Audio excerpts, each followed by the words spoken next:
Hello, everybody. Our next speaker is Steven Finucane with the mailing list Welcome CI.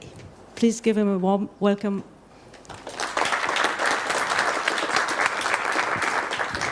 Morning, everyone. Everyone can hear me okay? Still?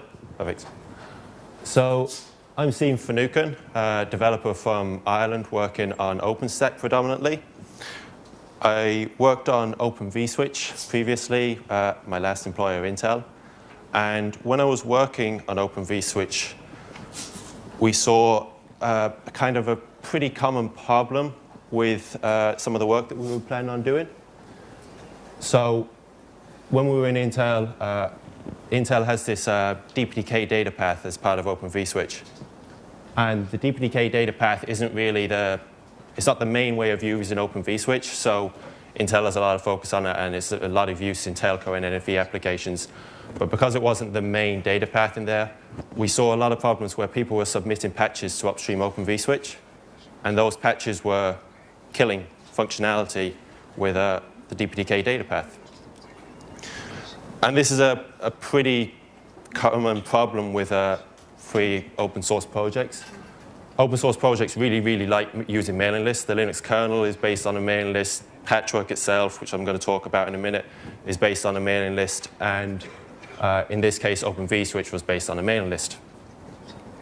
And the problem is that mailing lists don't work very well with tools like Jenkins and Travis and BuildBot and insert random build automation tool here. So we set out about 18 months or 2 years ago to try and remedy that problem. We spotted that there was this tool called Patchwork, which actually does work very well with a mailing list. I'll go into a bit of detail about what Patchwork is for anyone that's not familiar with it in a moment. And what we wanted to do was we wanted to take Patchwork and we wanted to be able to hook it into Jenkins and provide a way to use Jenkins or BuildBot or whatever to automatically test the patches that come into our mailing list and continually test them and make sure that they don't regress anything that's already in the code base. And basically do all the good stuff that we're able to get using GitHub and Gerrit and other tools like that.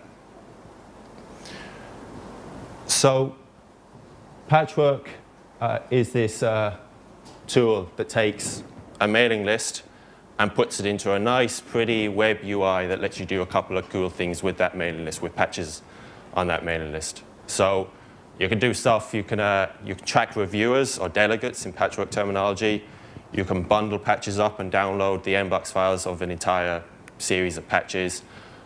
You can keep track of the state of a patch as it works through whatever your internal workflow is, as you review it, as you test it, whatever you need to do with your patches. And it works pretty well. So we had a look at this and we spotted there was a couple of small changes we could make that might actually allow this to hook us into Jenkins. So there's 4 main features that we've been working on. In the original summary for this presentation, I said that these were all going to be included in Patchwork 2.0. Unfortunately, life has a way of getting in between you and your development time. So 3 of these things are merged upstream. The final one, the last one at the end, is still in development. I hope to get that finished in the next month or so, and that should make the 2.0 release complete. The first of these features is the REST API. So Patchwork came with this XML RPC API, which has been around since Patchwork was first developed in about 2008. It works pretty well. XML RPC has kind of gone by the wayside. RESTful APIs are the new black as far as web apps go. So we said, right, we'll keep the XML RPC API, but we'll expose this new RESTful API, and everything that Patchwork knows, we're going to expose that through this REST API. So that's patches, that's bundles, that's users, people, projects, the whole thing. And that's built on Django REST framework, which is possibly one of the nicest libraries I've ever had the pleasure of working with. The next thing, the thing that's probably taken the most time to work on, has been series support. So for anyone here that's familiar with the mailing list workflow, a series is a collection of patches that exactly like a series of commits in Git, you need to apply the patches in order to build a logical feature or bug fix or whatever you need to do. So historically, Patchwork hasn't supported series. It supported bundles, which kind of equate to the same thing, but bundles have to be done manually. So someone has to go in and take a collection of patches and throw them into a bundle. We wanted that to be automatic. So series support is part of the upstream Patchwork at the moment. It exposes patches. It also extends Patchwork's ability to track other types of mails, in this case, cover letters. So a cover letter is a message that comes before a series that gives you information about what the series is intended to do, gives you a big picture view. So this will also track cover letters for you, and it will keep track of things like, have I received all of the patches that have come in off that should have been submitted to the mailing list. So if the mailing list has dropped 2 patches out of a 10-patch series, you're able to see this both through the web UI and through the REST API. As an extension to this, you're able to download patches and patch mboxes. We wanted to make it possible to download the mbox for an entire series. And for the sake of testing, we wanted to be able to download a patch regardless of where it was in the series with all its dependencies. So if you had a 10-patch series, we wanted to test patch 5, which meant you need to download the first 4 patches. So you could apply those and make sure that the 5th one applied cleanly. This is the first of the things that's still work in progress. There's patches up on the Patchwork mailing list at the moment, going through review. I hope to get that merged in the next few weeks. The next thing, this is a thing that's currently being used by a couple of projects. I know DPDK are using it, and I'm hoping to start using it for Open vSwitch in the near future. Checks are simply a way of keeping track of the test results from a given test or build that you run. So we wanted a way of exposing this information to Jenkins so that we can actually go and test something, but we also wanted a way of reporting that information back to Patchwork so someone could go in and get a one-stop snapshot view of the current state of a patch. So not only are you able to see who's currently reviewing your patch and what state it is through the review pipeline, but you're also able to see is that patch test passing so many tests. So if you have 3 different guys running tests, are all those guys happy with said patch? This is up there at the moment, and it's exposed through the REST API, and it's also exposed through the legacy XML RPC API, which I'm pretty sure is how DPDK are using this functionality at the moment. The final one, the one that's taken, that's kept me up late at night for the last couple of weeks, has been events. So events, this is based on actually how GitHub do events in their API. I figured that why reinvent the wheel? Events will keep track of lifecycle events and different elements that Patchwork tracks. So if there's a new bundle created, if a patch is created, crucially, if a patch is created and then all of its dependencies are met, i.e. patch number 5 in a series, if the first 4 patches have been received, events will be raised for this, and they provide a quick and easy way of downloading the patch and then your series for those kind of events. This is pretty crucial when it comes to CI because it gives you an automated way of figuring out what it is that is available for testing. So how do you actually go about using all this functionality? I put together a little bit of a demo. I'm not going to go into all the detail on it here. I have a blog post which I should be publishing this evening on my website where you can find the actual specific commands you can run. But how would you go about tying Patchwork into, in this case, Jenkins? So it's not that difficult. So starting off anyway, Patchwork receives patches from a mailing list and it fires events. So remember now, events is still in development, so any of the examples I show might change in the next week or 2. But it'll fire a patch complete or a patch dependencies met event, which you have some little script running somewhere. It's able to pull in those patches, and it's able to build your job request, which is going to submit to Jenkins. Jenkins takes that, that job request.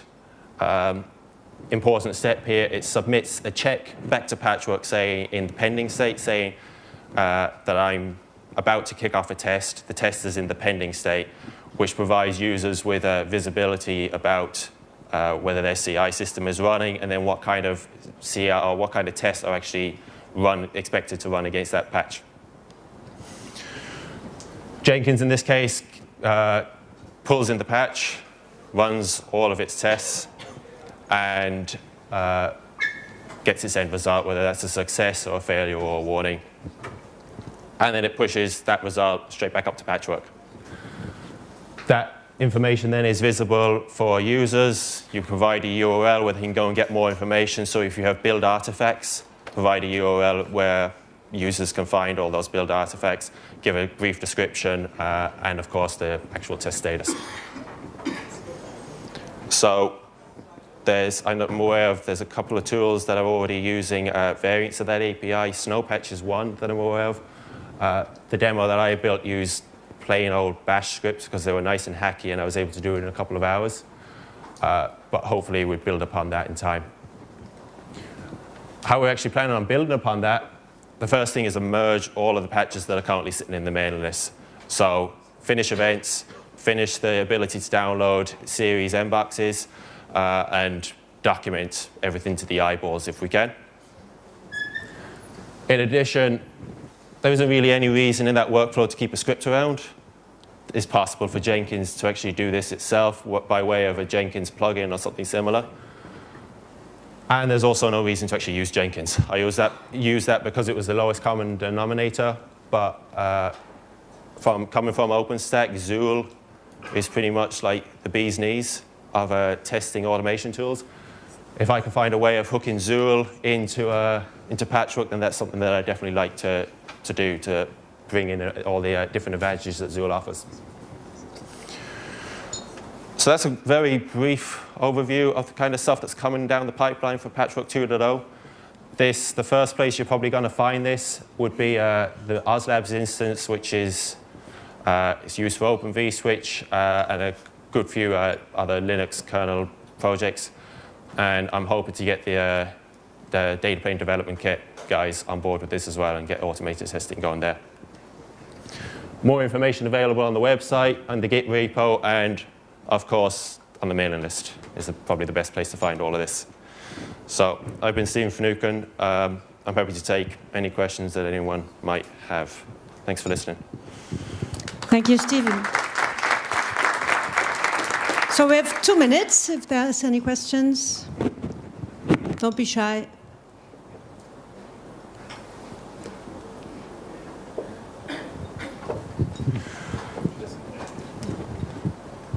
First of all, thanks for the talk.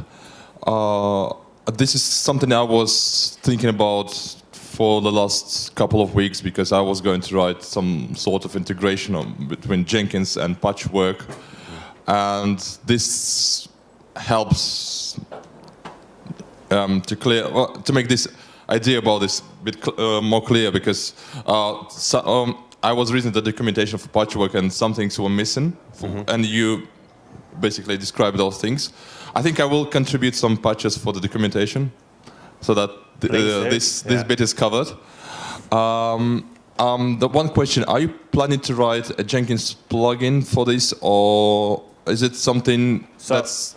So I started a couple of weeks back. I spent about 2 days trying to install NetBeans, which I hadn't used since college and unfortunately isn't packaged on Fedora. And that pretty much took all the energy that I had to go and write Java code again. So at some point in the next few months, a Jenkins plugin would be my ideal target. If I can't get a Jenkins plugin going, I might try BuildBot or something, because that's Python-based. But yeah. One question, this REST API, does it set any relevant HTTP headers so that, is it E-tag or modified time, something like this, last modified, so that a script, no? No, not yet. So there's 2 big optimizations needed for the REST API. The first one is E-tags, so you don't need to make requests to the server every time. The second one is if we go back to the actual REST API body, you'll see, so for example, there's a patch in a series there. I want the ability to expand that patch in series inline. So again, I don't need to make 2 additional requests to the server. But I need to get 2.0 out. After 2.0 is out, then maybe that's an optimization for 2.1. I'm afraid the time is up. You have to continue talk outside. Yeah. Thanks a lot, Stephen.